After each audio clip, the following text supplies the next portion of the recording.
Chers amis, bonjour, j'espère que vous allez tous bien. Voilà, pour cette petite méditation, j'ai voulu changer un peu. J'ai décidé de vous lire un extrait du livre de Daniel Bourguet qui s'appelle Dieu au cœur de nos vies. C'est ce livre-là, je ne sais pas si vous voyez.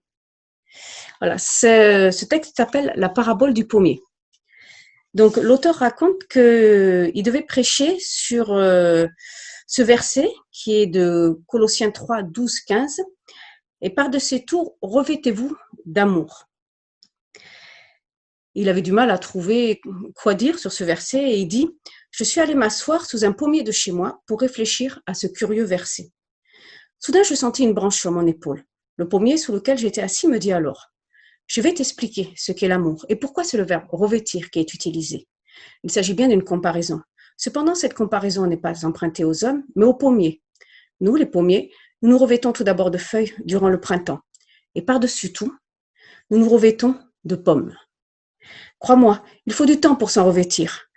Par-dessus les feuilles, lentement. Non pas chaque matin, mais petit à petit. Ce n'est pas superficiel, mais c'est le meilleur de nous-mêmes.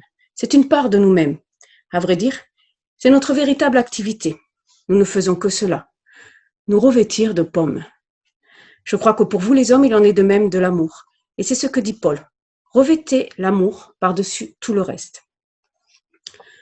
Je fus émerveillé par ces paroles du pommier. Il avait tout compris de ce verset de l'amour. Le pommier ajouta « As-tu remarqué que les pommes ne ressemblent pas au pommier? Pourtant, c'est bien le pommier qui fait les pommes. Aucune ressemblance. En hiver, nous sommes plutôt minables à voir, tristes et secs, sans rien qui attire. Notre bois n'est même pas bon à travailler. Jamais on ne pourrait deviner que des pommes mûriront sur de telles branches. Pour ce qui est des feuilles, il en est de même, elles ne servent à rien, sinon à un peu d'ombre. En les voyant, on ne se doute pas qu'elles côtoient des fruits si beaux. Tu vois, ces pommes si belles ne nous ressemblent pas, et sont pourtant de nous. Eh bien, je me permets de te dire qu'il en est de même des hommes. Si décevant soit-il, si triste et sec, si inutile et encombrant soit-il, l'homme est tout de même capable de se revêtir d'amour. Quelle belle chose que l'amour! Quel triste individu que l'homme! Et quelle merveille de se considérer que l'homme est capable d'aimer. J'approuvais vraiment, assez soufflé d'entendre de telles choses. Après un silence qui laissa le pommier pour répondre, et voyant que je ne disais rien, le pommier me demanda s'il pouvait continuer. Bien sûr, lui dis-je. Vous les hommes, dit le pommier, vous avez inventé des tas de choses extraordinaires. Vous n'êtes pas encore arrivés à faire des pommes synthétiques. Seuls les pommiers savent faire des pommes. On trouve du bois meilleur que le nôtre, des meilleures feuilles que les nôtres, sur d'autres arbres, mais des pommes. C'est notre raison d'être. Dieu nous a créés pour cela. Si nous ne produisons pas de pommes, qui le fera? Eh bien, mon cher, il en est de même pour vous. L'homme est la seule créature du monde à savoir aimer. C'est sa raison d'être. Vous aurez beau chercher, je suis sûre que vous n'arriverez jamais à inventer l'amour synthétique. Et si vous n'aimez pas, qui donc aimera à votre place? Où donc Dieu trouvera-t-il l'amour si vous ne vous en revêtez pas? Réfléchis bien. N'est-ce pas la seule chose que Jésus vous a demandé? Je lui répliquai. Pommier, tu as tout à fait raison. Cependant, je trouve que si l'amour est comme vos pommes, cela frise l'orgueil, parce que vos pommes, vous les mettez bien en évidence pour qu'elles ne passent pas inaperçues. Excusez-moi, mais question humilité. Je sentis la branche me couper dans mon élan. C'est vrai, me dit le pommier, que nous montrons nos pommes et que c'est un peu ostentatoire. Pour tout te dire, l'orgueil est le défaut des jeunes pommiers. Regarde celui-là. Il a 4 pommes et cela lui suffit pour dresser orgueilleusement toutes ses branches vers le ciel, le plus haut possible pour se faire remarquer. Mais regarde aussi ce vieux pommier derrière lui. Il est tellement chargé de pommes que ses branches ploient humblement vers le sol. Il fait cela afin de mieux offrir ses fruits aux passants. Je compris, dis-je au pommier, n'en dis pas plus. Je sais qu'il en est de même pour nous. Moins on aime, et plus on le montre. C'est vrai. Pommier, je te remercie. Et avant de partir, je voudrais te poser une question. Comment se fait-il qu'en voulant donner le meilleur de lui-même, l'homme arrive à des échecs? Comment se fait-il que l'amour se gâte comme un mauvais fruit, au point que des couples en arrivent à se séparer? C'est une grande question, et je ne te répondrai qu'à partir de ce que je vis moi-même. Il m'arrive aussi de porter des pommes gâtées. Cela vient du fait que la pomme est un fruit très vulnérable. Une pomme gâtée est une pomme malade, mais cela ne signifie pas forcément que le pommier est malade.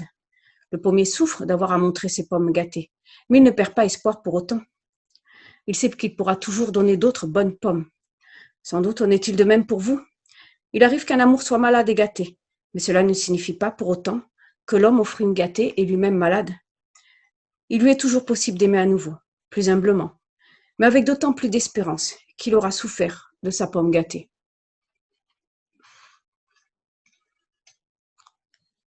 Pour m'arrêter, le pommier me dit, toujours sur le même ton du vieux sage: Daniel, il faut encore que je te dise une chose.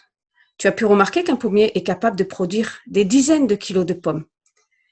Eh bien, dis-toi bien qu'un pommier n'en a jamais mangé une seule de ces pommes. Il ne se nourrit pas de ce qu'il produit. Toutes ces pommes sont pour les hommes. Il donne. Il donne absolument tout. En outre, pour donner ses fruits, il n'a pas besoin d'appeler, de faire de la réclame, de parler. Il se revêt tout simplement de ses pommes et cela suffit pour attirer. Le pommier attire à lui par le seul fait de s'être revêtu de pommes. Tâche d'en faire autant. Que ton amour soit pour les autres et uniquement pour les autres. Ne cherche pas à en retirer quoi que ce soit. Et puis n'en parle pas, ce n'est pas nécessaire. Si tu aimes, on viendra à toi, sans que tu aies à parler. J'ai compris, cher pommier, mais dis-moi encore une chose, puisque tu parles de nourriture. De quoi te nourris-tu si ce n'est pas de pommes? Sache que ma nourriture m'est donnée en secret. Je la puise avec des racines que tu ne vois pas, et il faut que mes racines restent cachées. Avec elles, je puise ma nourriture dans les ténèbres de la terre à tout moment. Sans cette nourriture, je ne donnerai aucune pomme. Sache même que mes fruits viennent de ce que je puise avec mes racines, et c'est sans doute pour cette raison qu'ils ne me ressemblent pas. À vrai dire, ils ne sont pas véritablement de moi.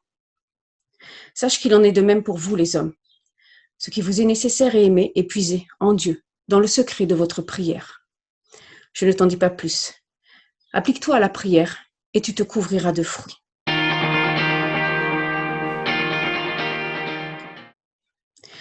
Je suis reparti comblé, rassasié de ce que le pommier m'avait donné.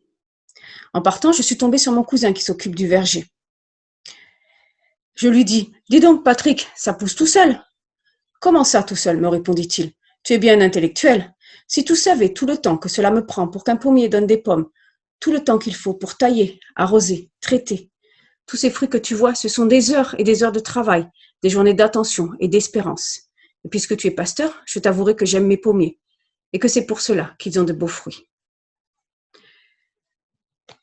En partant, je pensais tout seul. Combien de temps a-t-il fallu à Dieu pour que l'homme arrive à donner quelques fruits? Combien d'années de patience, de labeur, d'espérance et d'amour? Chers frères et sœurs, je vous souhaite une très bonne journée et que Dieu vous garde.